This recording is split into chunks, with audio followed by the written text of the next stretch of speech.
بے اولاد حضرات کے لیے ایک انمول تحفہ، جن دوستوں کو اللہ پاک نے اولاد سے نہیں نوازا، جن بہنوں کو اولاد سے نہیں نوازا، ان کے لیے انشاءاللہ یہ عمل کریں گے، اللہ پاک چاہے 10 سال ہو گئے شادی کو، چاہے 15 سال ہو گئے شادی کو، انشاءاللہ پھر بھی ان کی گود کو ہری کر دے گا۔ بے اولاد حضرات کو اللہ پاک اولاد سے نواز دے گا۔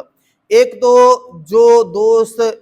بے اولاد ہے، وہ عورت ہے، مرد ہے، تو وہ دونوں استغفار کریں، تقریباً 700 مرتبہ تک روزانہ مرد و عورت دونوں استغفار کریں، اور پھر نماز فجر کے بعد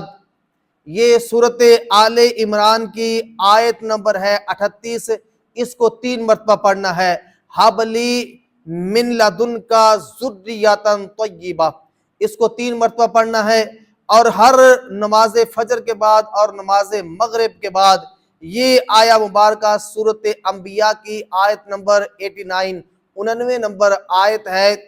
ربی لا تذرنی فردم وانت خیر الوارثین،